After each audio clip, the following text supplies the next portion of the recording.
Boa tarde, pessoal. Boa Boa tarde, tarde.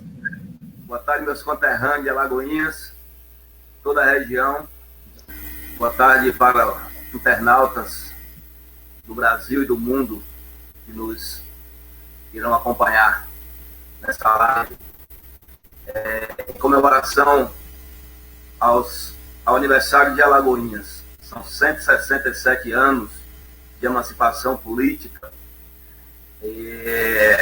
A nossa cidade era uma pequena vila no bairro de Alagoinhas Velha, e essa vila cresceu, era um entreposto de comercialização de gado. Depois, com o crescimento, se emancipou do município de Ambupe, ao qual éramos vinculados, e com o advento das estações ferroviárias, né, nos tornamos o maior entroncamento ferroviário do Nordeste brasileiro. O comércio cresceu em torno da estação. Passamos por vários ciclos econômicos, né? A Lavoura do Fumo, a Laranja Bahia, que se tornou famosa no mundo inteiro, a indústria coreira, a indústria fumageira, com seus trapiches. Depois a descoberta do petróleo, que também impulsionou nossa economia. Mas Alagoinhas deu o seu grande saldo de qualidade quando implementou o seu sistema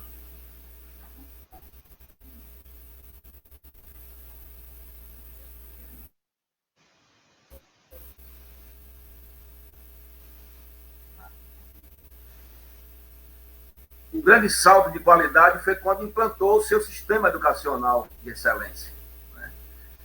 Se os filhos de Alagoinhas saíam para estudar na capital, em Aracaju, com o Colégio das Freiras, depois a Senec, depois o ginásio de Alagoinhas, os filhos de famílias de toda a região que passaram a vir estudar em Alagoinhas. E depois uma profusão de colégios, Brasilino Viegas, Maria José Bastos, Adalgisa Santos. Nós nos tornamos uma cidade pujante, dinâmica, pela confluência de vários fatores, né, que impulsionaram o nosso progresso. A economia, a resistência pelo sindicalismo, a cultura, que passou a efervescer com cinema, com teatro, com uma intelectualidade nascente, e a cidade sempre, por essas razões aqui citadas, sempre foi um polo de resistência a regimes discricionários. E é por isso que nós chegamos hoje aos 167 anos, ontem foi o aniversário da cidade, com muitos motivos para comemorarmos e para celebrar, né, esse legado dos antepassados que nós temos a obrigação de passar para diante.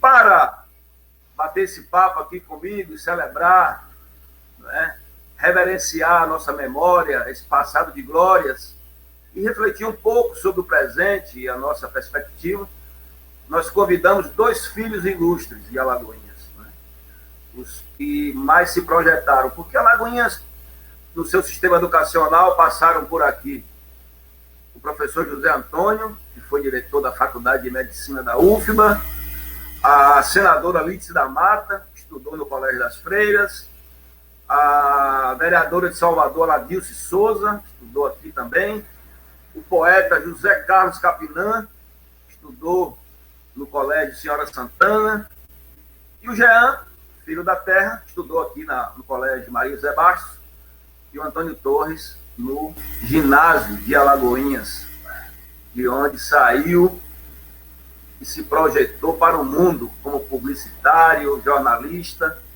e hoje, para o nosso orgulho, ocupa uma cadeira na Academia Brasileira de Letras, e é, sem sombra de dúvidas, o maior escritor brasileiro vivo, né?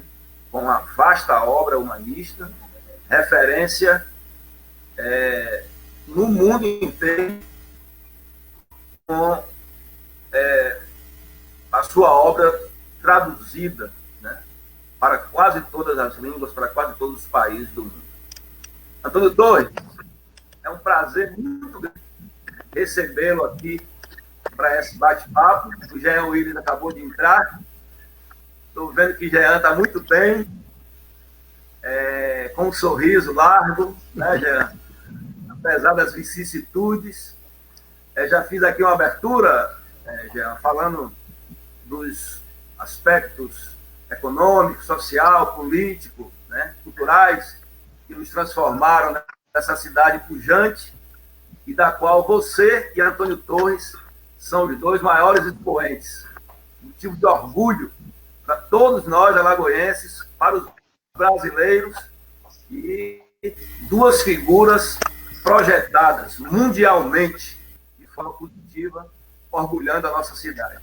Eu, particularmente, tenho esperança de que ou você, Jean, conquiste o Prêmio Nobel da Paz, sua luta contra a homofobia, contra o racismo, contra o fascismo, contra o autoritarismo, ou Antônio Torres conquiste o Prêmio Nobel de Literatura. O Brasil já merece há muito tempo, e é uma alegria grande, né, que vocês conquistassem para o Brasil esse prêmio, que andou até meio desmoralizado em algum momento, mas que ainda tem, né, uma força grande, e recebendo esse prêmio se fala com muito mais autoridade e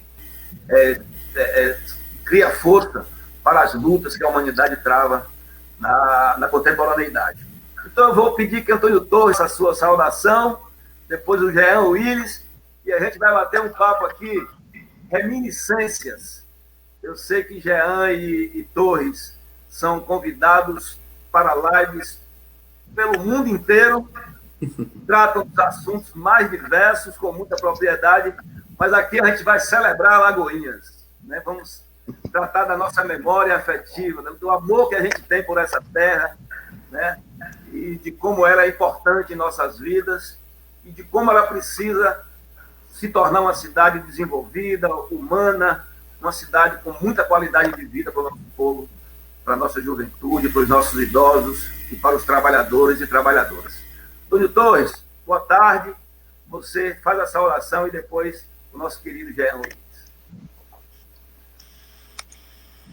Olá, amigos. Grande Pedro Marcelino, cronista de Alagoinhas, Jean Willis, meu camarada de sempre, muitas estradas.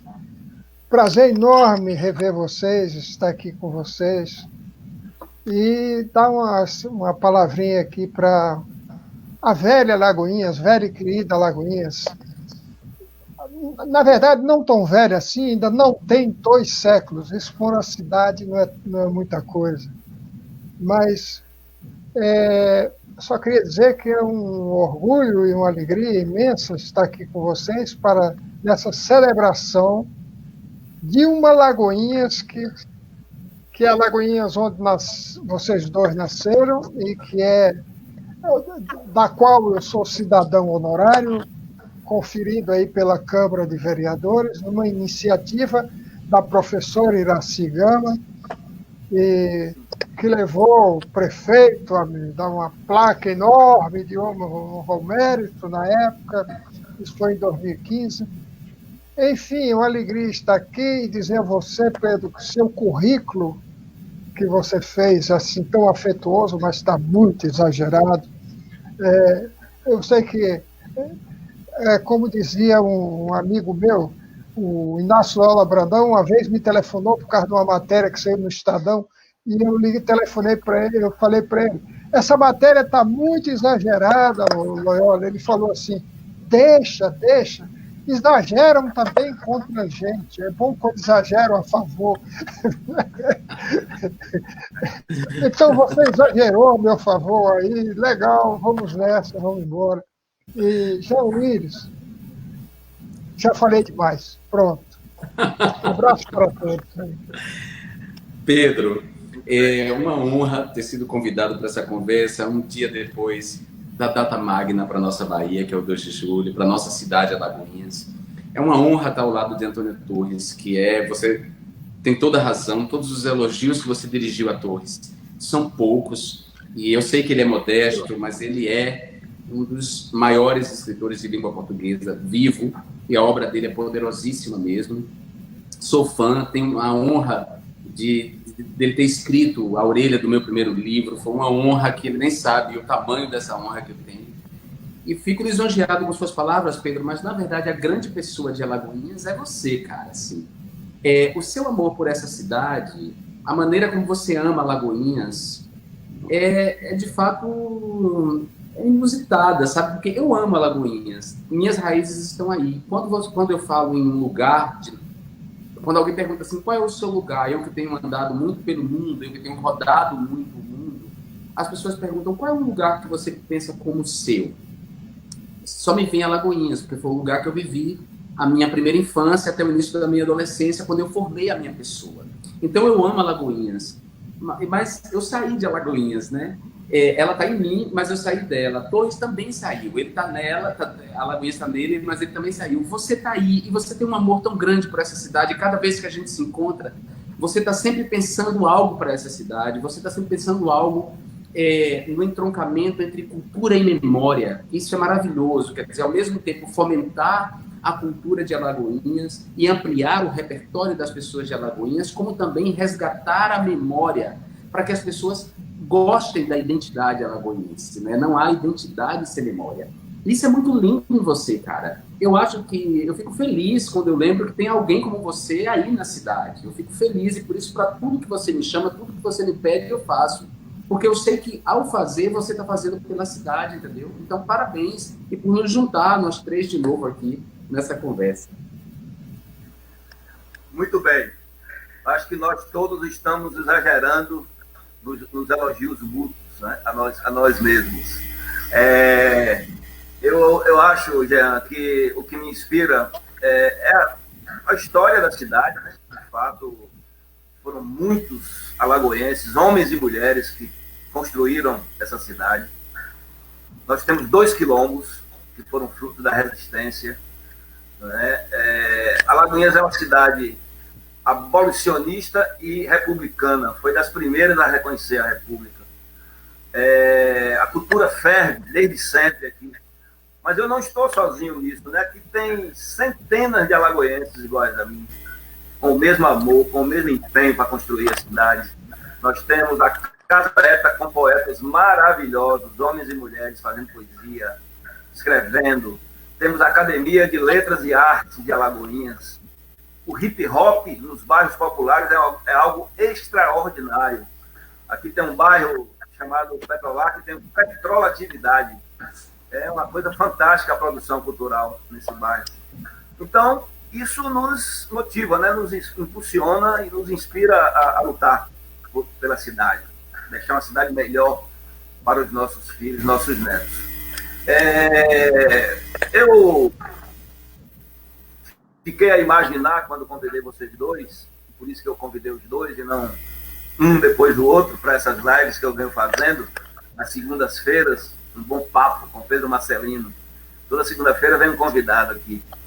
E pensei em vocês dois, porque são os dois alagoenses mais projetados, como falei, mas também pela relação de vocês dois. Vocês dois têm uma coisa assim espetacular para a gente trabalhar enquanto alagoenses. Todos dois passaram por aqui. A mãe de Torres mora aqui em Alagoinhas, até hoje. A sua mãe, Dona Nalva, Dona Valdelice, a mãe de Antônio Torres, Dona Nalva, sua mãe, também mora aqui em Alagoinhas. Então, os dois têm a mãe aqui, e por essa razão também tem esse vínculo forte com a terra, né? Ambos estudaram aqui nos colégios de Alagoinhas. O Jean Willis ganhou o prêmio, né, Copene de literatura, e foi o Antônio Torres que fez o prefácio, né, que prefaciou esse livro. Conte aí, Antônio Torres, como foi prefaciar o livro de Jean, que ele ganhou no concurso da Copene, um prêmio que a Copene oferecia anualmente, e O que é que você viu naquele escritor que estava nascendo ali no livro que você prefaciou? Bom, eu já conhecia o texto do João Willis na imprensa, né? Ele era repórter do Correio da Bahia e nós nos conhecemos em Sátiro Dias, em 1998, quando eu fui homenageado lá no aniversário da cidade de 40 anos, lá fazendo 40 anos. Olha só, deixa eu pular um pouquinho do tempo. Alagoinhas é filha de Iambupe, em cujo município eu nasci. Eu nasci no município de Iambupe, num distrito chamado Sátiro Dias, que hoje é uma cidade, é um município, né? Ficou independente de Inhambupe. É um lugar pequeno, continua pequeno, uma cidade bonitinha e tal, mas muito pequena. O João Willis esteve lá, conhece, sabe que é bem lugar bem pequeno, né? Eu chego lá para essa homenagem e estava o João Willis com o fotógrafo lá do jornal. E foi uma coisa impressionante, ficamos amigos na hora. Eu era um menino, um garoto, bem garoto mesmo, devia ter 17 anos, coisas assim, bem menino mesmo. Tinha mais uma turma da Folha de São Paulo, que veio de São Paulo, tá? Foi uma coisa espetacular mesmo, né? E ficamos lá, e o Luiz Eudes nos recebeu na casa dele, fez um jantar para nós, para todos, o pessoal da Folha, o João Willis. E foi uma noite muito agradável. O João Willis fez uma matéria de capa lindíssima e depois fez uma crônica bonita dessa, né? Que guarda até hoje, é uma crônica muito bonita. Muita gente guarda aquela crônica, guarda aquela página, guarda. De vez em quando elas aparecem no Facebook, né, nas memórias que as pessoas buscam por aí. E foi uma relação sensacional, porque eu fiquei encantado com o texto do Jean, a conversa dele, a prosa, aquela abertura dele para a literatura, para as pessoas, para tudo, buscando o texto dele, buscando a vida. E quando eu li o livro de contos do Jean, que eu até botei lá, que é uma Salvador sem farofa e sem dendê, foi uma coisa que me surpreendeu, porque o texto do Jean foge completamente do estereótipo que se faz em torno de Salvador, literariamente, vejam bem. Não é que isso seja uma coisa de todo mundo que escreve em Salvador ou sobre Salvador, mas já na minha infância, meu pai cantava uma música que era assim: Bahia, quem pintou tua aquarela, só viu farofa amarela, vatapá e canjerê, não viu você. E o Jean fez exatamente, respondeu àquela música, na minha maneira de ler. Daí eu fazer o comentário sem farofa e sem entender, porque ele viu você, Bahia, ele viu você, Salvador, ele viu uma Bahia contemporânea, com toda a agenda social contemporânea, todas as pautas sociopolíticas, né, socio-humanas, tudo por trás desse painel fantástico, um mosaico muito bem pintado, essa Bahia sem farofa e sem dendê. Eu achei isso, foi uma coisa que me encantou, escrevi sobre isso. E pronto, a gente ficou muito amigo. Eu estava viajando pela Europa, o João ele estava arrebentando na televisão, e uma amiga minha veio me contar correndo: você não acredita, o que é que o João Willis falou na televisão sobre você? Aí, era aquelas conversas de bastidores do Big Brother, e que o Jean falava bem dessa terra, junto com o livro da Clarice e tal, falava desses de 2 livros, recomendando esses 2 livros e tal. Isso foi uma explosão nacional, né? Porque aí eu disse: poxa, já não precisava tanto, calma, foi um negócio assim fantástico. E aí acompanho a carreira dele, que é uma carreira fantástica. E li o outro livro dele, que foi apresentado aí pelo Pedro Bial, né? Li com muita alegria, vejo. E o Pedro Bial é uma pessoa muito atenta às coisas, ele também me deu uma força muito grande quando eu lancei o Cachorro e Lobo. Ele fez um programa fantástico na Globo News. E esse mundo é um mundo da sensibilidade, digamos assim, que acaba nos salvando um pouco ou nos redimindo de um outro mundo bestializado, entregue à barbárie, entregue a isso que a gente está vendo de uma forma assombrosa, né? Uma forma de meter medo. Mas nós estamos aqui para um motivo de congraçamento e de comemoração. Vamos deixar essa coisa que está no noticiário aí, a gente não precisa nem comentar, porque está dando. O próprio pessoal da grande mídia está comentando toda hora, o tempo. Muito bem. Antes de passar para você, Jean, deixa eu saudar aqui os nossos internautas que estão acompanhando aqui nosso bate-papo. A Sueli Suquita dá uma boa tarde para a gente.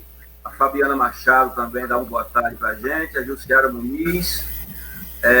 O Walter Lice Almeida também nos saúda, uma boa tarde.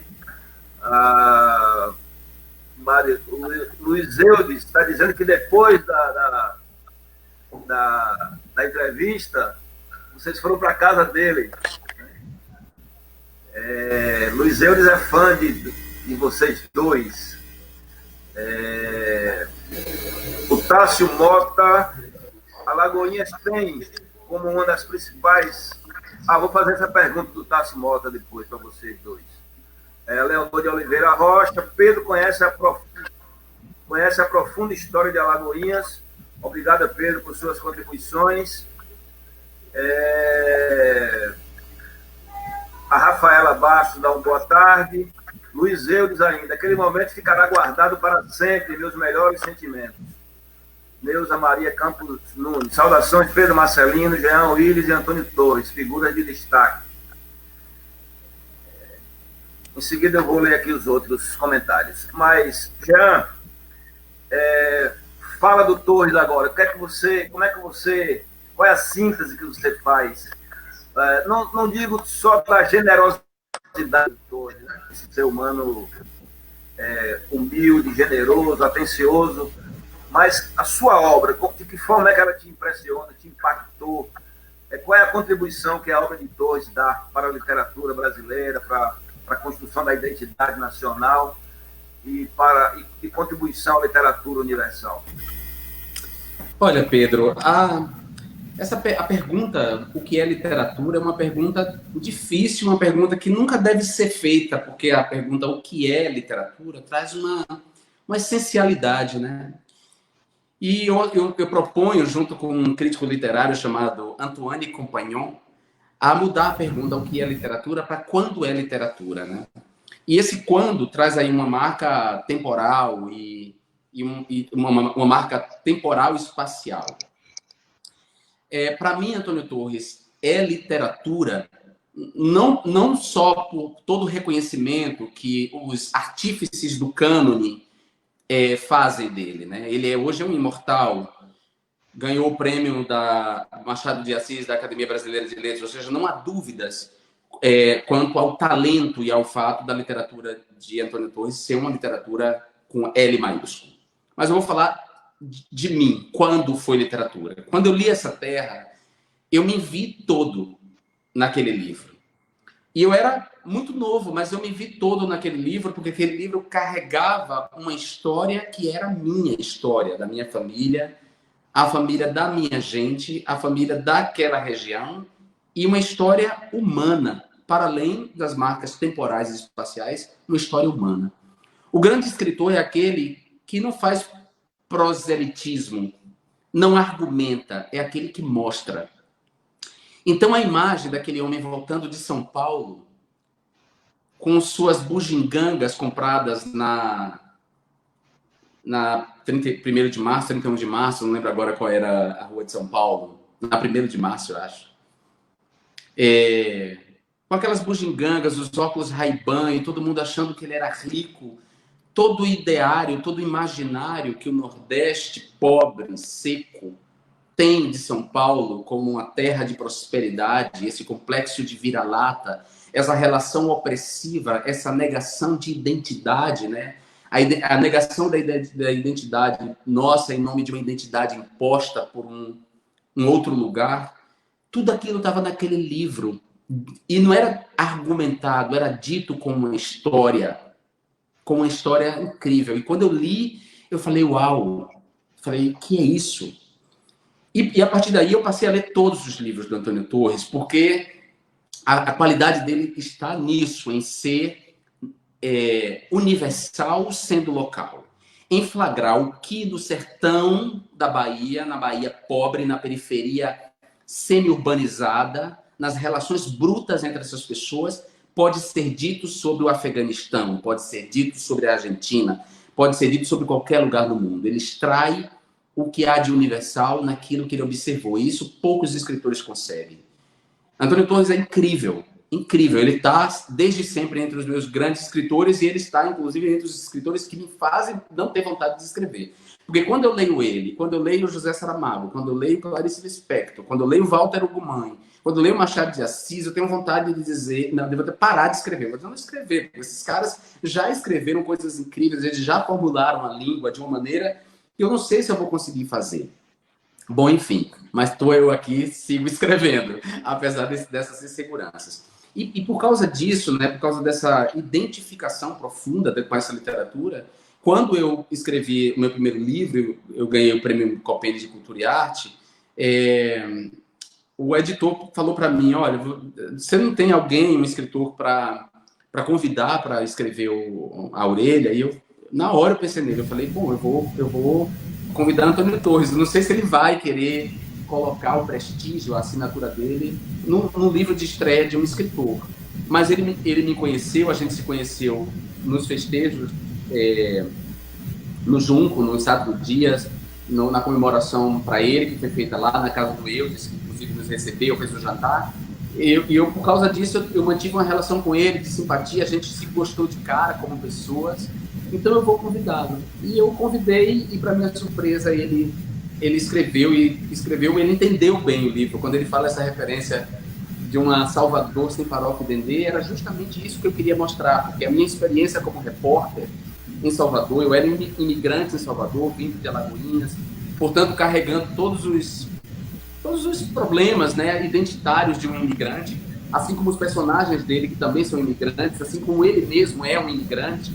Eu era um imigrante em Salvador, e como repórter, eu pude ver uma Salvador profunda, uma Salvador que está por baixo dessa hegemonia cultural, essa hegemonia cultural da herança cultural africana, da axé music, e da indústria cultural, e da indústria do carnaval de Salvador, essa Salvador festiva, alegre.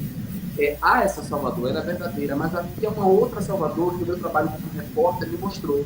E eu queria, nesse livro, mostrar essa Salvador, mostrar que Salvador também é isso, sabe? E o Torres entendeu isso muito bem e escreveu isso no prefácio. E eu fico super lisonjeado. Eu estou voltando a escrever ficção agora. Eu tenho um livro que está no prelo com outros escritores baianos aí, que é o Marcos Vinícius Rodrigues, Suênio Campos de Lucena, Alex Leila, Marielson e qual era o outro? Eram 7 escritores e nós fizemos um livro chamado Um Café para Sete, e esse livro está no prelo. Logo depois eu entrei no Big Brother, minha vida mudou bastante.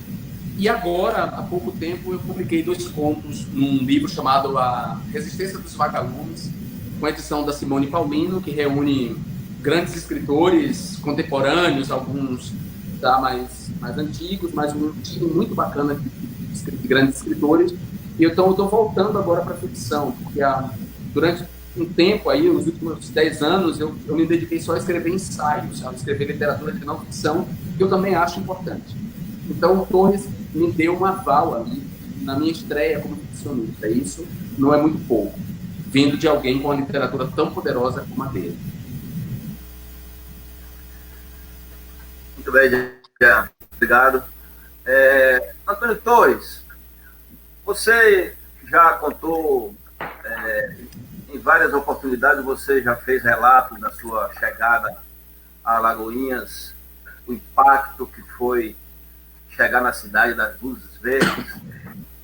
Mas eu queria que você, nessa oportunidade, mais uma vez, nos falasse sobre isso, sobre o centro de Alagoinhas.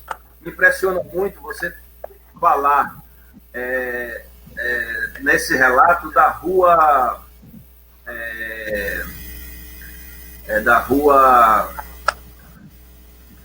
você fala do Hotel Roma, você fala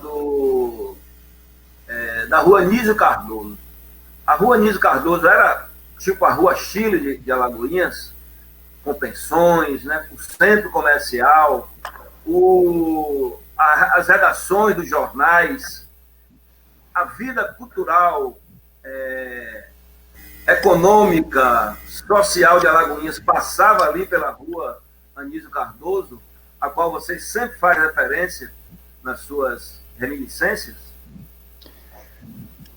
É perfeita a definição, era a Rua Chile de Alagoinhas. Meu primeiro encanto com Alagoinhas, a entrada de noite, em cima de um caminhão, foi ver as luzes da cidade, na Praça JJ Seabra. Tinha um comércio todo muito iluminado, as lojas, o Armarinho São João, do pai do meu amigo Josival Fagundes, a loja São João, do João Paulino, aí vinha a farmácia dos Rabelos, vinha a livraria São Jorge, vinha uma oriversaria que tinha sempre um anúncio no alto-falante, na rádio emissora: o meu relógio eu vou vender não sei porquê, não acerta a hora não. Aí entrava o locutor e dizia: oriversaria tal, leva o seu relógio lá, que ele vai acertar a hora. A Rua Anísio Teixeira era a passagem dessa praça e de tudo que vinha dela, do lado de cima, da Praça Rui Barbosa, daquela área toda, até a estação da Leste. Era o caminho para a estação, porque a estação era que tinha a grande muvuca de Alagoinhas era a estação. Como você disse na sua apresentação, era uma cidade ferroviária muito importante, com um grande movimento entre Salvador e Sergipe, e Salvador e o Rio São Francisco, Juazeiro. Tinha 2 linhas de trem. E quando foi lançado um trem expresso, que era tão bonito, que passou a ser chamado de Marta Rocha, aí é que todo mundo ia para a estação às 8 da noite para ver quem chegava, né? Ficava lá para ver quem chegava. E logo ao lado da estação estava o Cine Ásia, as Palmeiras Imperiais. Depois do Cine Ásia vem a Matriz de Santo Antônio, que é o padroeiro da cidade, né? E a prefeitura, a Câmara de Vereadores, o IBGE, funcionavam todos no mesmo prédio. E a comarca, o juiz. Então, foi essa Alagoinhas que eu trago na memória, uma cidade muito bonita. À época tinha 50 mil habitantes. E eu vou dizer a vocês, era muito mais bonita do que é hoje. Isso eu garanto. Ela perdeu, como todas as cidades baianas. Em Juazeiro, eu estava lá com a equipe da Globo, estava trabalhando numa minissérie que ia se passar no Rio São Francisco, a convite do Doc Comparato, estava fazendo dupla com ele. E estava lá com o Zé Alvarenga e toda a equipe, que a gente viajou pelo Rio São Francisco inteiro.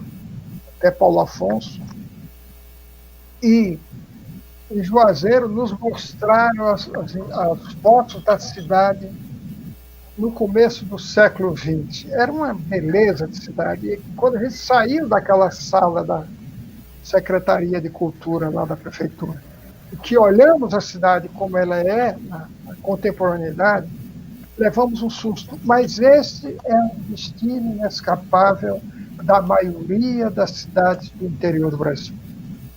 Todas perderam as suas marcas de origem, perderam a sua cara, perderam o seu desenho, né?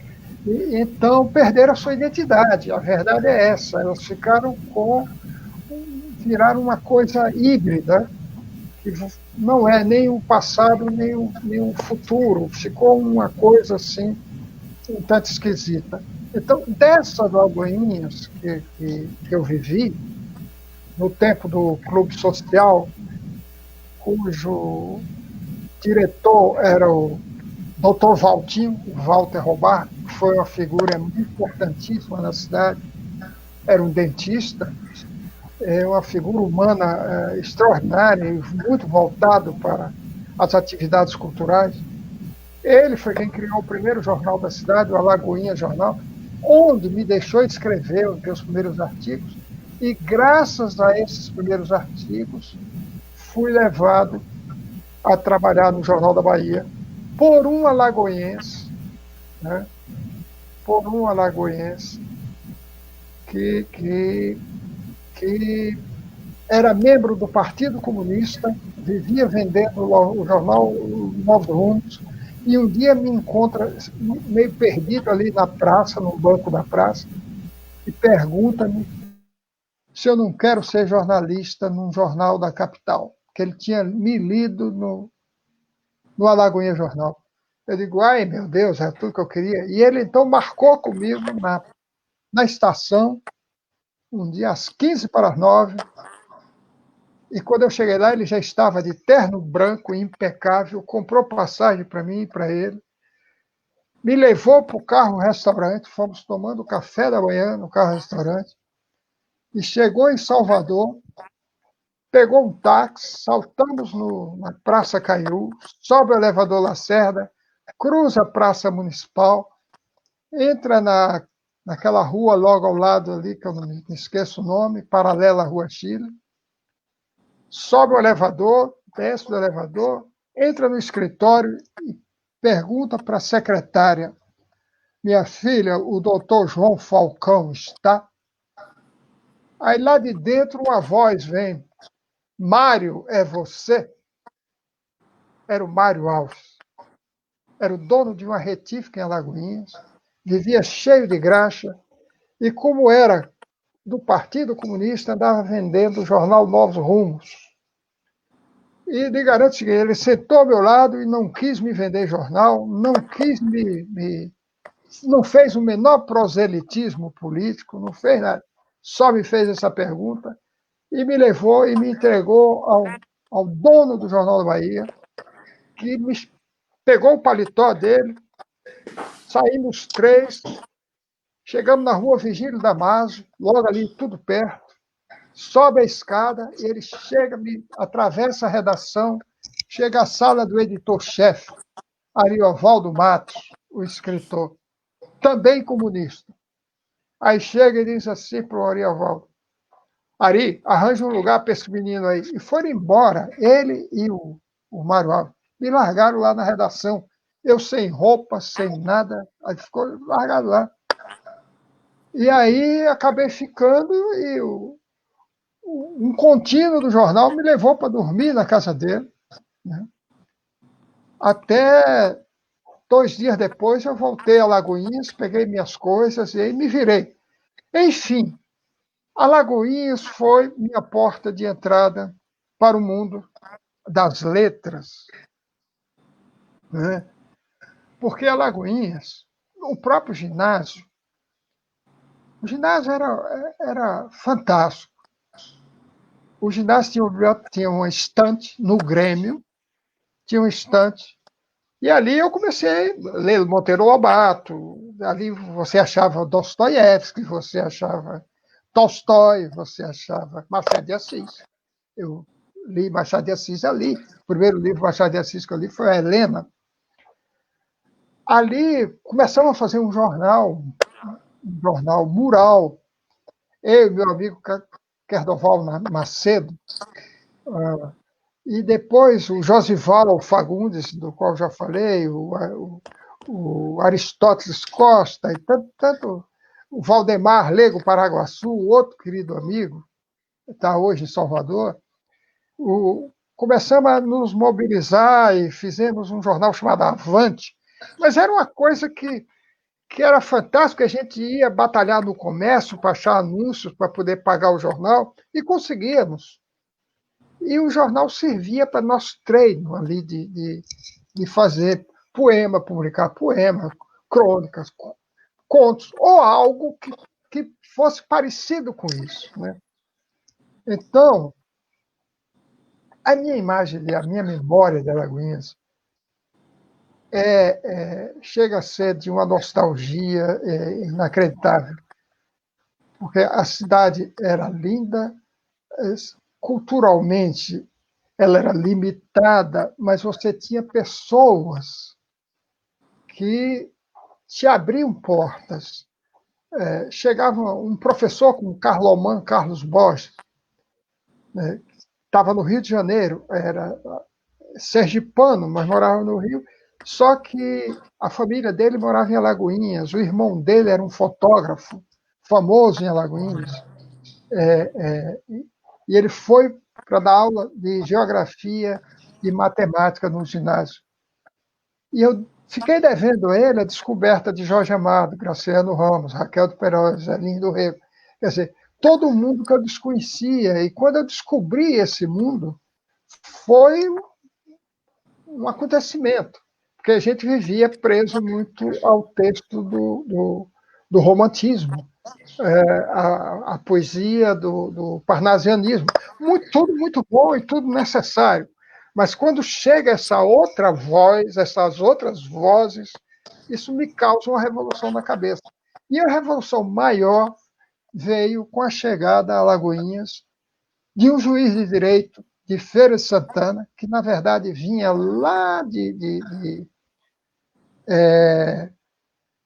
lá do sul, lá do extremo sul do estado, que era o Eurico Alves Boaventura, um poeta fantástico, amigo de Manuel Bandeira, se correspondia com Manuel Bandeira, escreveu poema para Manuel Bandeira escreveu poema para ele, era amigo de Jorge de Lima, escrevia para Jorge de Lima, e ele chegou em Alagoinhas e fazia uns saraus na casa dele, uma casa modestíssima, na rua Carlos Gomes, na rua, não me lembro exatamente, era uma rua que hoje é onde sai para a estrada ali. É uma rua... Juraci Magalhães? Não, Juraci Magalhães é hoje. Naquele tempo tinha outro nome, eu acho. Ou um pedaço dela que manteve o nome antigo. Eu sei que a casa dele era uma pequena casa, a biblioteca era na sala ali. E ali ele reunia umas poucas pessoas e começava a falar de poesia e nos apresentar essa poesia de Manuel Bandeira, de Carlos Drummond de Andrade. Quer dizer, aí foi outra epifania, né? Que foi outro choque cultural, digamos assim. Porque a gente estava acostumado com o Lord Bilac, estava acostumado com outra sonoridade, né? Outra métrica, digamos assim. E eu fiquei devendo muito a essa Alagoinhas, a essas pessoas. O ginásio de Alagoinhas tinha professores fantásticos. Né? Um deles, professor de português, o professor Arthur, era um grande professor. Um dia ele me disse: não escreva poesia, não. seu negócio é prosa. E eu acreditei nele. Eu queria ser poeta, porque acho que poeta que fazia sucesso, né? O prosador não fazia sucesso nenhum. O poeta que fazia sucesso. Porque a imagem que eu tinha do poeta era Castro Alves, aquele cara que na praça pública parava os soldados que atiravam contra os estudantes em Recife. Quando ele gritou, soldados, parai! A praça é do povo, com o céu é do condor. Aí os soldados pararam. Quer dizer, era essa imagem que eu tinha do poeta, né? Esse poeta flamejante. Assim. Mas aí o ginásio de Alagoinhas me levou a desistir de ser poeta e virar prosador. E parece que deu para quebrar o galho. Deu para quebrar o galho por aí. tá vendo por aí. Então, e agora estou com um filho ilustre, 2 filhos ilustres de Alagoinhas, legítimos filhos de Alagoinhas, né? Um cronista e um contista.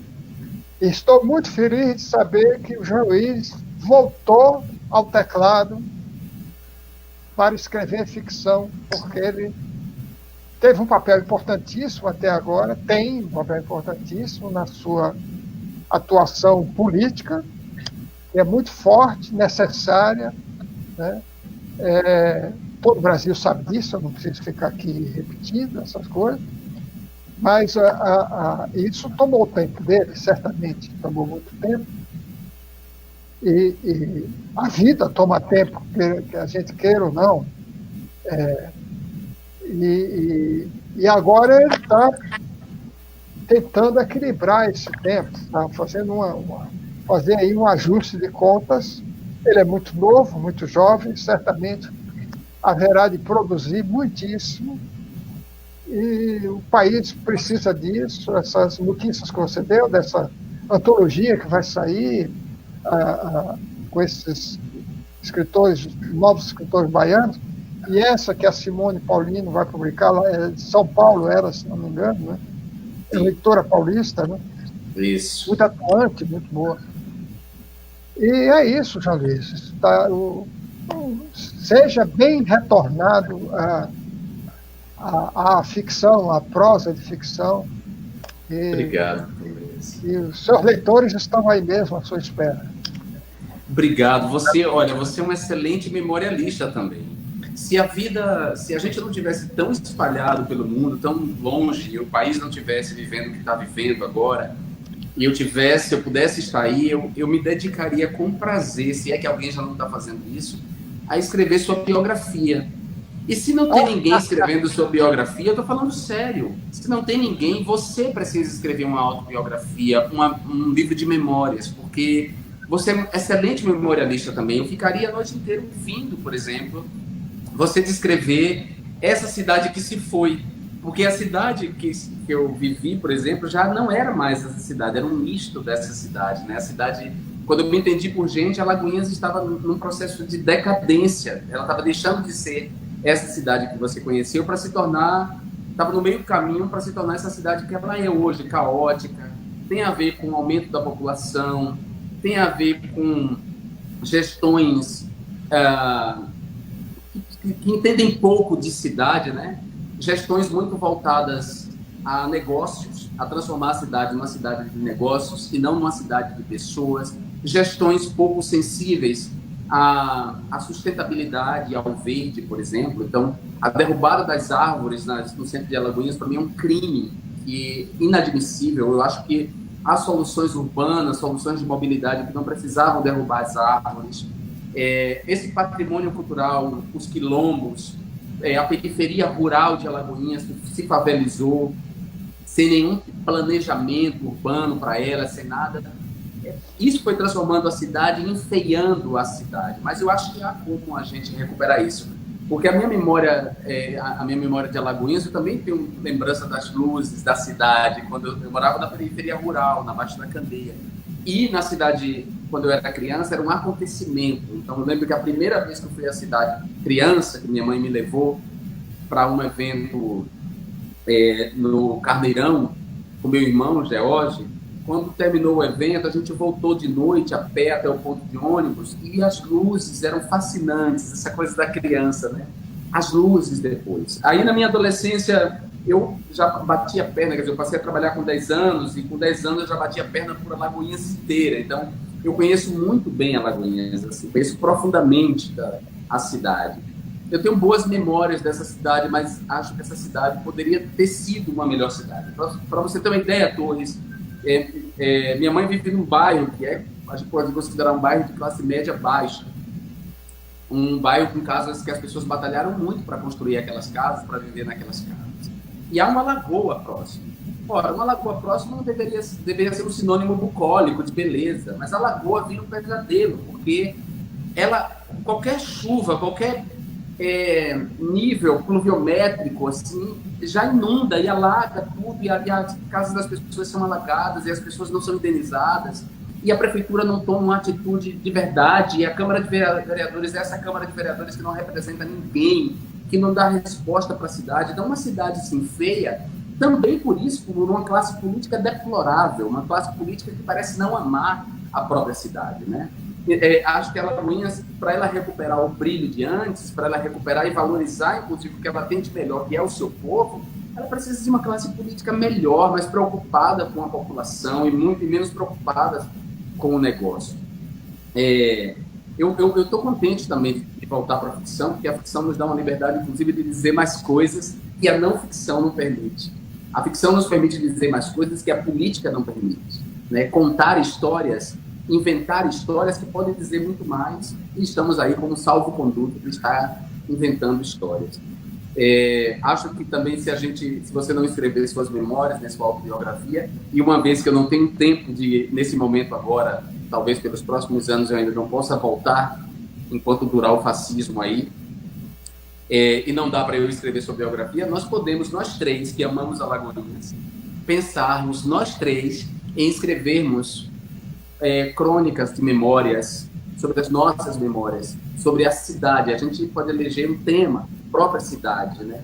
A nossa relação com o espaço urbano, e contar a cada um de nós uma história. E podemos convidar outras pessoas bacanas de Alagoinhas a fazer parte, a gente lançar esse conjunto de memórias que contarão a história de Alagoinhas por esse viés, pelo viés das lembranças, e misturando as diferentes classes que contam a história de Alagoinhas, não só a partir do ponto de vista dos vencedores, das famílias de comerciantes, das famílias de fazendeiros, mas do ponto de vista dos vencidos, dos que batalharam muito, dos que, como eu, por exemplo, venho da periferia, você vem do Junco e viveu aí, o Pedro conhece muito bem Pedrão. A gente precisa contar essa história para as novas gerações, a gente precisa produzir um livro que conte a história a partir das nossas memórias, e eu lanço isso aqui como uma proposta para vocês dois. Não sei como está a agenda, a gente pode ir fazendo isso sem nenhuma pressão, sem nenhuma cobrança, vamos fazer por prazer e quem sabe publicar. Eu digo isso porque, meus amores, eu lamento, mas eu estou com como é que chama? Fuso horário enorme, porque eu fiz uma viagem longa e eu fiz 2 lives antes e tem mais uma live depois dessa. Então, eu digo isso já assim, me despedindo muito de vocês e dizendo que foi um prazer enorme conversar com vocês. O Pedro sempre faz essas coisas incríveis. E, Pedro, assim que eu me acertar, porque eu estou voltando a me acertar depois dessa viagem, vamos fazer uma outra live.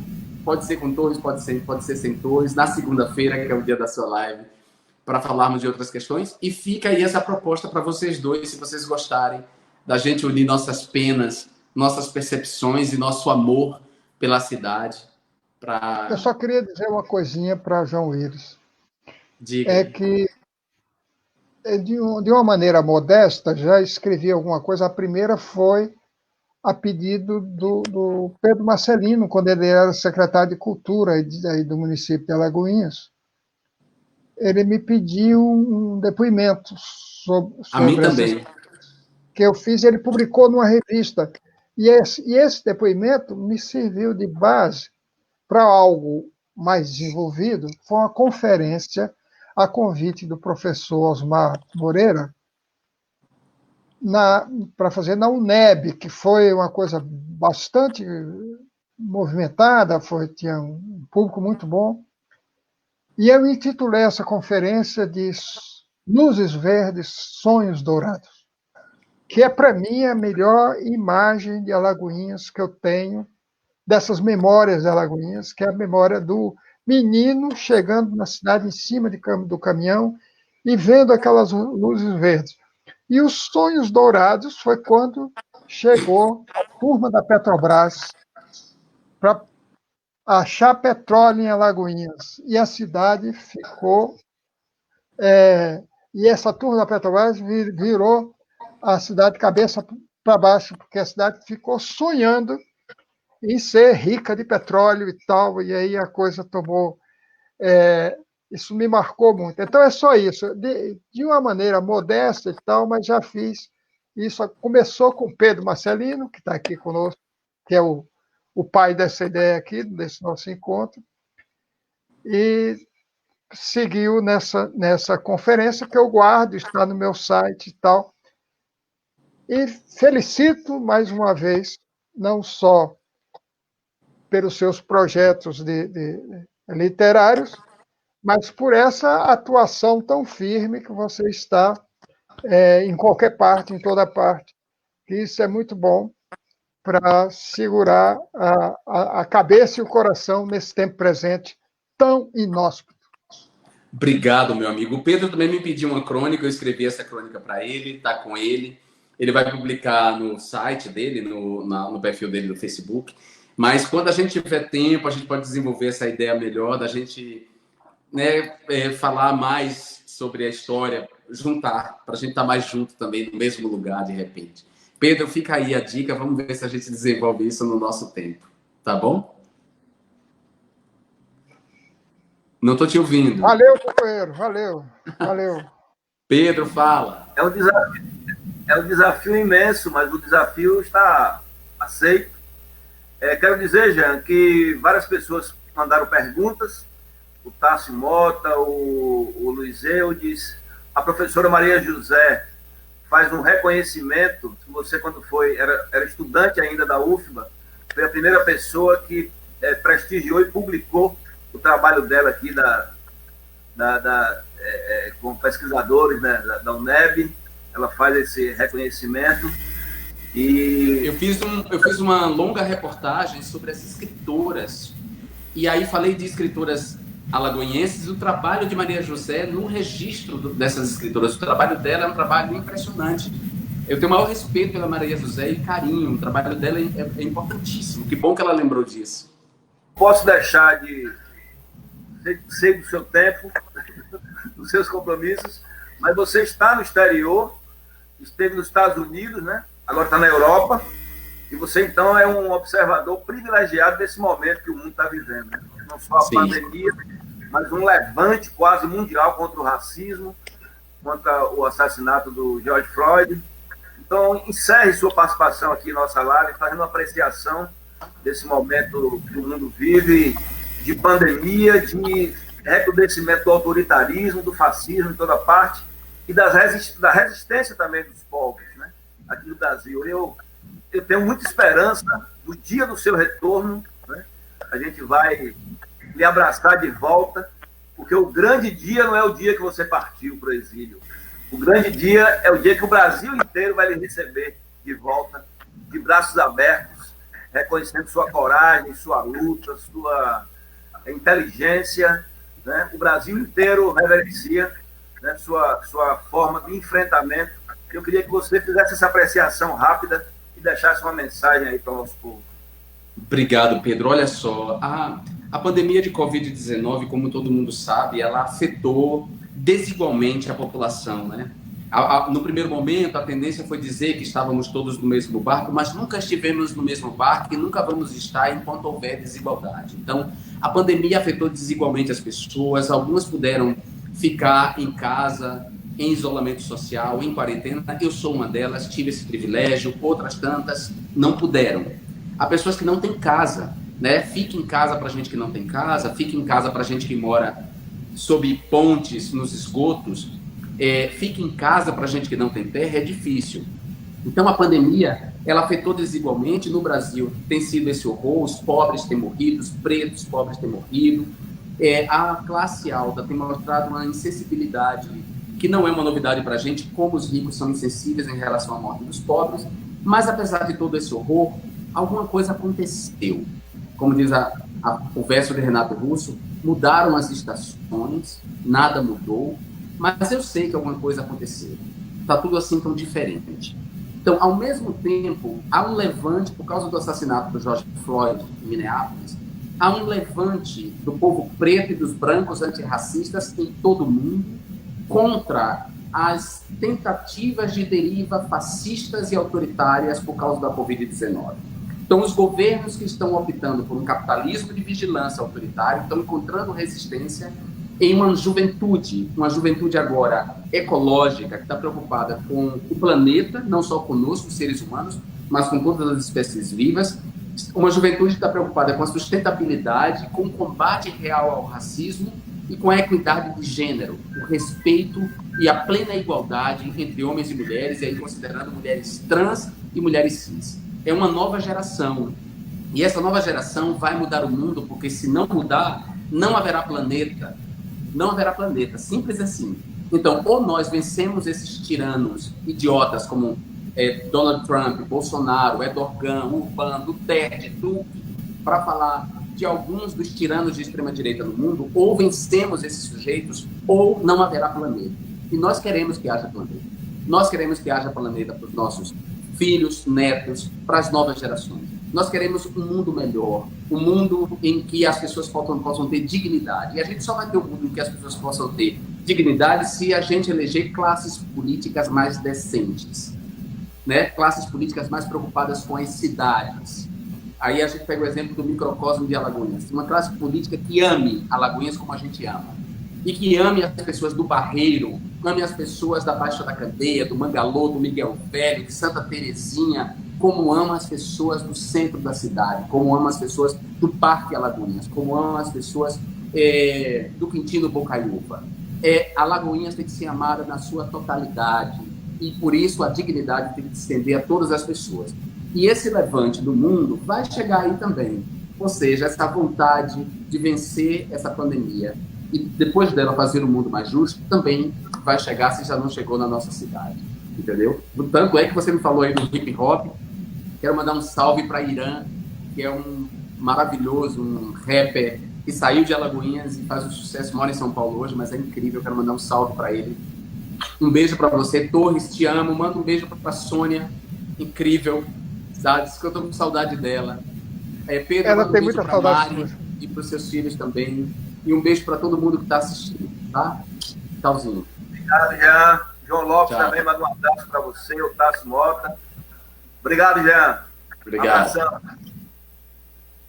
Torres, a gente fica um pouquinho mais, Torres. Fiquemos. Então, Peraí, que eu não usei isso aí. vamos aqui para as mensagens, Antônio Torres. A Luzinete Figueiredo, parabéns, maravilhosos. Pedro, Jean e Antônio, obrigado por tanto e sempre. O Tássio Mota, eu vou fazer a pergunta do Tássio mais adiante. A Soraya Bião diz que nós somos um trio maravilhoso, que ela adora. Fernando Campos fala que a rua a que você se refere é a rua Carlos Gomes. É verdade. Rua Carlos Gomes. Verdade. A Maria José diz que a nossa discussão é excelente. O Fernando Campos, parabéns. Lívia, que pretensão para você. Muita gente, hein? Genivaldo Cruz Santos, manda um abraço para a gente. E eu vou fazer aqui a pergunta. Vou fazer duas perguntas aqui que tem aderência. Uma do Tássio Mota. Ele pergunta qual ele diz: Alagoinhas tem como uma das principais características o pioneirismo político e social. Quais as principais lembranças que você tem da luta e engajamento político de Alagoinhas? E o Luiz Eudes pergunta se tem algum personagem no seu livro inspirado nessa vivência e nessa passagem sua por Alagoinhas. Luizeu de seu primo, seu companheiro, seu conterrâneo, seu primo amigo. Escritor. Isso. Autor de Cangalhas do Vento. Olha, obrigadão, Pedro, obrigado aos amigos que estão nos acompanhando. Estou vendo que está bem movimentada, aqui é uma esquina movimentada. Olha, de Alagoinhas dessa época, politicamente, eu me lembro assim que houve muitos debates na Câmara. Eu me lembro de um fato, de um tiroteio que houve na Câmara Municipal, né? E me lembro de um tribuno aí fantástico, era o Murilo, não sei se você se lembra do Murilo Cavalcante, né? Que era um advogado, se não estou enganado, né? Murilo Cavalcante, 3 vezes prefeito. 3 vezes prefeito. Mas a cidade, no tempo da boniteza dela, tinha um prefeito que me parecia, posso até estar enganado, porque não estava tão ligado em política naquele tempo, né? Estava mais procurando o lado literário, o lado da música, o lado da festa da cidade, né? Tinha um prefeito que era o doutor Pedro Dória. Pedro Dória, né? Pedro da Não Costa sei Dória. se lembra. Hein? Pedro da Costa Dória, médico e foi prefeito da cidade. Um médico. Eu me lembro que ele uma vez recebeu a turma do ginásio na casa dele à noite. Foi uma coisa assim fantástica, porque você vê a consideração, como é que ele estava olhando para os jovens, né? Nos recebeu lá, falou com a gente, com muita admiração por a gente estar estudando, dando muito incentivo. Ele morava ali numa casa que ficava bem de frente assim, da Santa Casa de Misericórdia, quase já chegando à Praça Rui Barbosa, né? Uma casa muito bonita que ele morava. E ele fez uma festa para nós, para a turma do ginásio. Foi lá jantar na casa dele, uma conversa muito boa. Eu tinha uma imagem boa dele, assim, no fim da tarde, jogando gamão com os amigos dele, ali numa rua ali bem central, numa calçada na rua. Era uma pessoa assim, muito simples, muito disponível também, né? Era outro tempo, né? Quer dizer, era um outro tempo. Eu não tenho... me lembro dos que escreviam no jornal, tinham as pessoas que tinham colunas muito combativas, né? E das campanhas políticas, né? Das campanhas que eram muito polarizadas entre o PSD e o DN sempre, né? Quer dizer, uma coisa assim. Os grandes comícios, né? Os grandes comícios, né? As campanhas comícios atraíam muita gente, muita multidão. Isso é uma coisa. A outra coisa que o Luizeu perguntou sobre o personagem, não tenho assim diretamente nenhum personagem, mas a cidade, ela de alguma maneira aparece nos meus livros. Aparece no Essa Terra, ela aparece em Carta ao Bispo, ela aparece em Adeus Velho, ela aparece em vários outros. Num novo romance que eu fiz agora, sem nomear cidade nenhuma, mas ela é uma presença forte, e eu me vali muito da memória do meu querido amigo, que foi meu colega de ginásio, o Valdemar Arlego Paraguaçu. O Valdemar foi funcionário do Banco do Brasil aí depois foi para Salvador, trabalhou até se aposentar no Banco Central.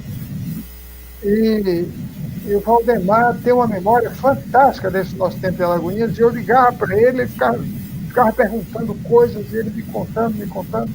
Isso me inspirou muito para um capítulo do novo romance. Não é o romance todo, mas tem um capítulo que, quando aparece uma cidade do interior,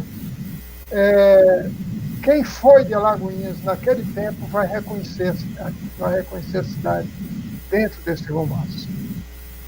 Então, por falar de Alagoinhas, eu não poderia deixar aqui de mandar um abraço, meus cumprimentos, minhas saudações para a professora Normândia Aze, para a professora Valnice Valverde, né, para o professor Osmar Moreira, que eu já citei aqui, para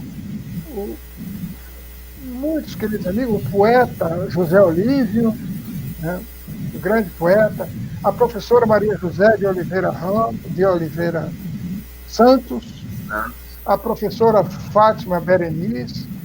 Nós participamos, professora Fátima e a professora Maria José, e o Luiz Eudes participamos recentemente de uma live aí organizada por outro professor da cidade, que é o professor Wagner, né? Wagner Santana. Então, foi uma tarde muito boa, com muita memória da cidade. Foi uma prévia dessas comemorações dos 177 anos, sem ter esse propósito. Foi um outro propósito, a discussão era outra. Mas é isso, Alagoinhas me traz essas recordações de base, da biblioteca da prefeitura, da biblioteca que existia aí no IBGE, que funcionava também no prédio da prefeitura. Tinha uma biblioteca e o agente do IBGE me deixava ir lá pegar livro, ler livro. Eu morava na Praça da Bandeira, aí pertinho, então era só atravessar a praça que chegava nessas duas bibliotecas. Isso foi fantástico, isso me ajudou muito mesmo. Porque eu vinha da zona rural de Sátiro Dias, eu vinha de um mundo agrário e ágrafo, como eu sempre digo, né? E numa terra sem livros, né? Livro chegou quando chegou a escola, a professora, isso foi muito importante na minha formação. Essas escolas, as primeiras leituras, os primeiros livros, os primeiros poemas, as primeiras crônicas, os primeiros trechos de romances, os primeiros contos, tudo isso as primeiras redações, né, as redações da escola, que eu vinha de uma escola com leitura em voz alta e escrita, muito exercício de escrita. Isso me ajudou demais, né? Mas aquele mundo lá, aquela comunidade rural, tinha suas carências em termos de leituras, e que Alagoinhas preencheu muito dessas carências, né? Alagoinhas, eu tinha muito que escolher, desde o próprio ginásio, onde tinha uma estante com bastante livros, e ali eu tentei e rolei naquele ginásio. E depois, nessas bibliotecas da prefeitura e do IBGE. E os professores que prestavam livros. Tudo isso foi a minha formação. Vou aqui ler alguns comentários. Vamos caminhando aqui para o final. Vou te fazer uma última pergunta. A Jacilena Almeida dá uma boa noite. Grande honra ouvir esse ilustre ex-alunos. Jean, beijos. O Jean já saiu, Jacilena, mas vou mandar para ele aqui seu comentário. Emanuel Bittencourt, excelente, presente para Alagoinhas. A Fabiana Machado da Silva, poxa, legal, sensibilidade que nos livra deste mundo bestializado. Isso mesmo. O Fernando Campos, também aqui, que trio sensacional, Alagoinhas. O João Lopes Filho, né? O João Lopes Filho faz uma pergunta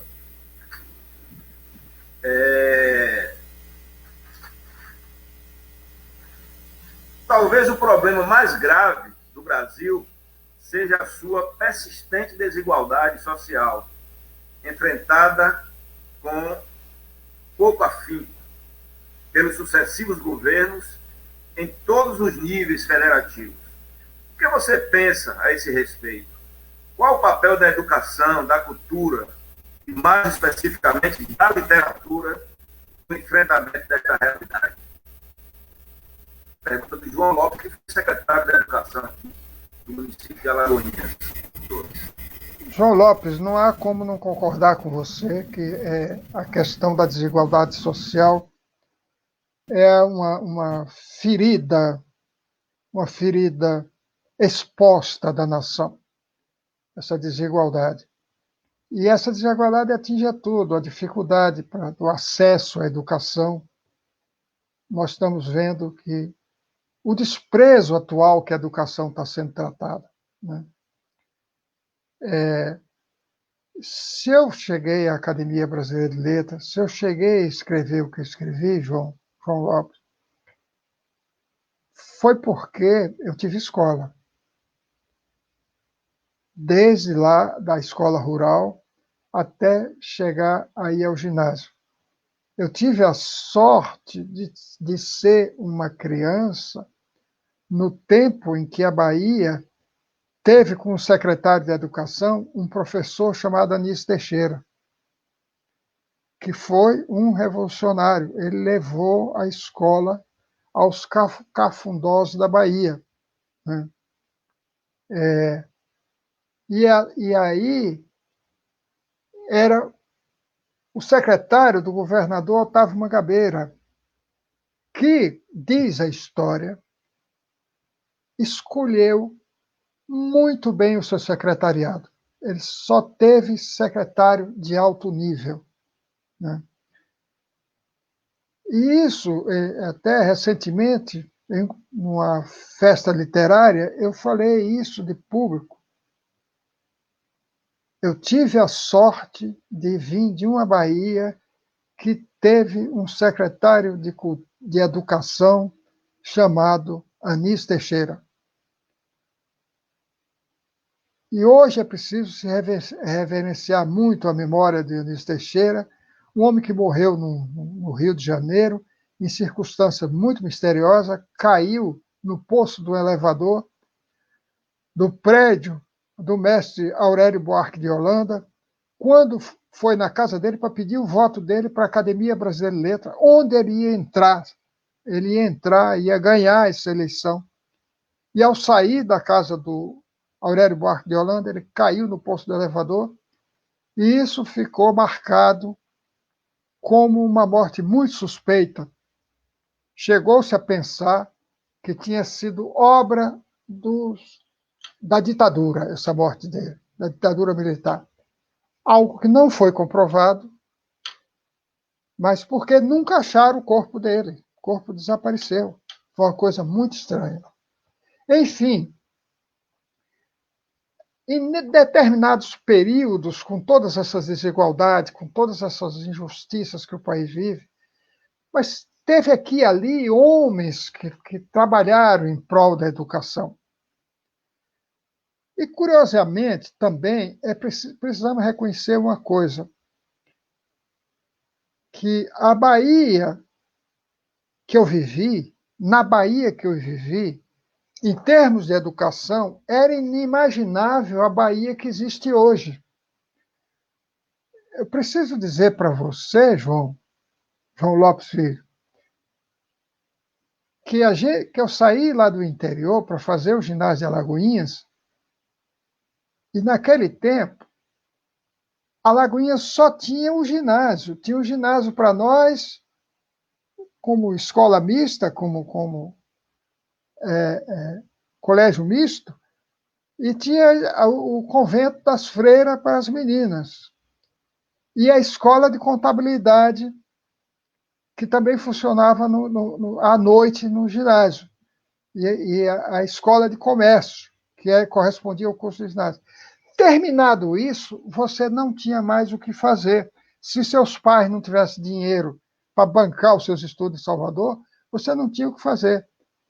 E a verdade é que hoje você tem uma Bahia cheia de universidades. Alagoinhas, por exemplo, tem umas 5 universidades. E as professoras Fátima Berenice e Maria José de Oliveira Santos me informaram que Alagoinhas já tem doutorado. Isso é um fato a ser comemorado, isso não é pouca coisa. Eu cheguei uma vez na UNEB de Teixeira de Freitas, que fica lá na beira do Espírito Santo. Quando eu vi o mapa da Bahia, o mapa do estado da Bahia, e marcado os campos da UNEB, eu pensei, meu Deus, ser reitor da UNEB é quase tão importante quanto ser governador do estado, porque são 25 campos. A UNEB está presente em 25 municípios da Bahia. E você ainda tem a Universidade Estadual de Feira de Santana, você tem a Universidade Federal do Recôncavo Baiano, você tem a Federal do Rio São Francisco, você tem a Universidade do Sudoeste da Bahia, que é de Vitória da Conquista, Jiquié e não sei mais onde. Quer dizer, é um mapa cheio de universidades, coisa impensável 50. Quer dizer, temos que olhar também por esse lado, senão a gente vai ficar num discurso que não é tão verdadeiro assim. Claro que há carências enormes no ensino básico, que é o mais problemático.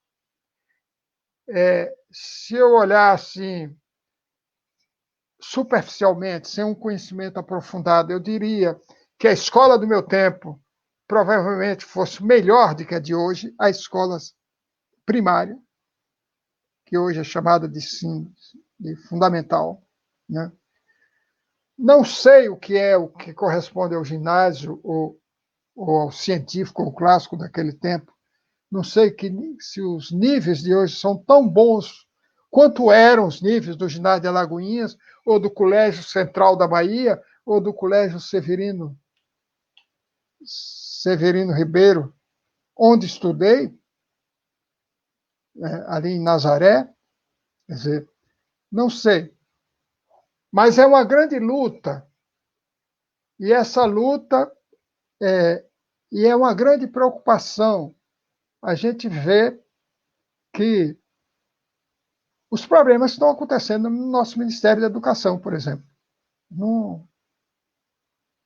Aí, por esse quadro que a gente está vendo no Ministério da Educação, o nosso João Lopes Filho tem toda a razão. É preocupante a questão da educação no Brasil.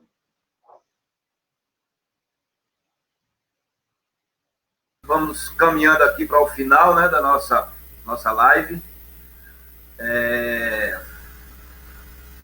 Se nada tivesse ficado, que não é verdadeiro, porque pelos comentários a nossa live agradou, né, muito aos que dela participaram, mas vai ficar essa proposta aí do Jean Willis, né, para escrevermos memória. E você, o Jean vai ver a possibilidade de escrever sua biografia.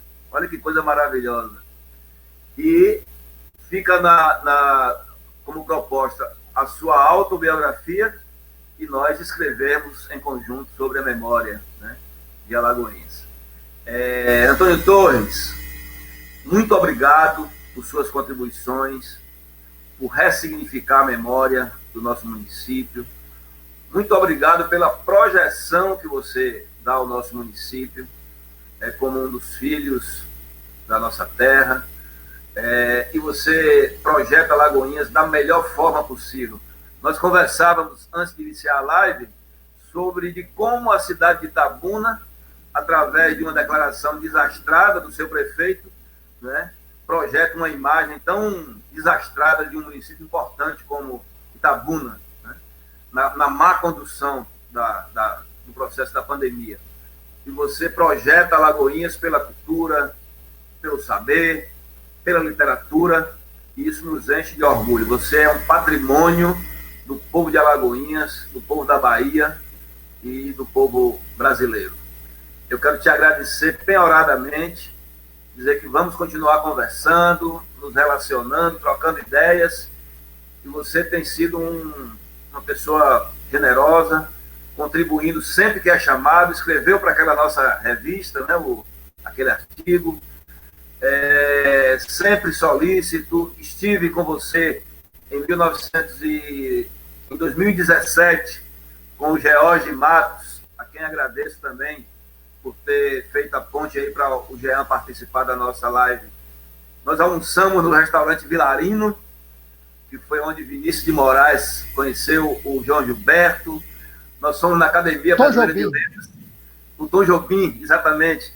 Nós fomos na Academia Brasileira de Letras com você, e você nos contou muitas outras histórias, e eu vou fazer uma crônica sobre isso. O seu encontro com o Gilberto Gil, né? Gilberto Gil, quando chegou em São Paulo, foi orientado a procurá-lo. Você também nos falou do encontro com o Gil num show de um violinista de Alagoinhas, e lá o Gilberto Gil foi dar uma palhinha.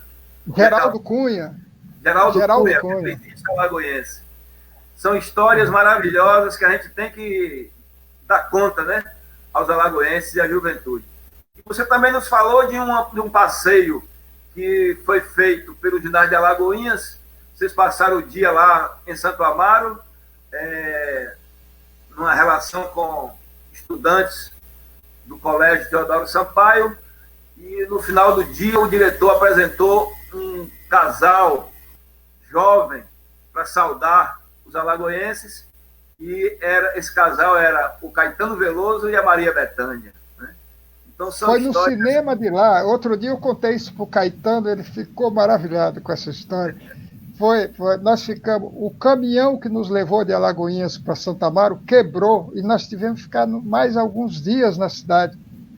E aí a gente sem ter o que fazer, a turma do ginásio de lá fez um evento no cinema. E aí Maria Bethânia e o Caetano, que eram alunos do ginásio, fizeram um show para nos entreter, os alunos de Alagoinhas que estavam lá. Foi uma maravilha aquilo. E queria lembrar também a figura do José Carlos Capinã, o grande poeta Capinã, grande letrista, parceiro de Caetano, no Sou Louco por Ti América, de Gil, parceiro de Lobo. Exatamente. Então você é patrimônio vivo do nosso povo. Eu quero te agradecer. Acho que comemoramos aqui o aniversário de Alagoinhas. Essa live teria sido ontem, né? Já vai acabar.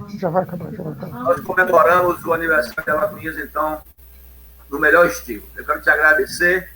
Acho que as pessoas gostaram muito, e deixo aí o microfone para a sua despedida, todos. Só para agradecer a todos que nos assistiram, dizer que eu amo essa cidade, devo muito a ela. Tenho um carinho enorme por essa cidade.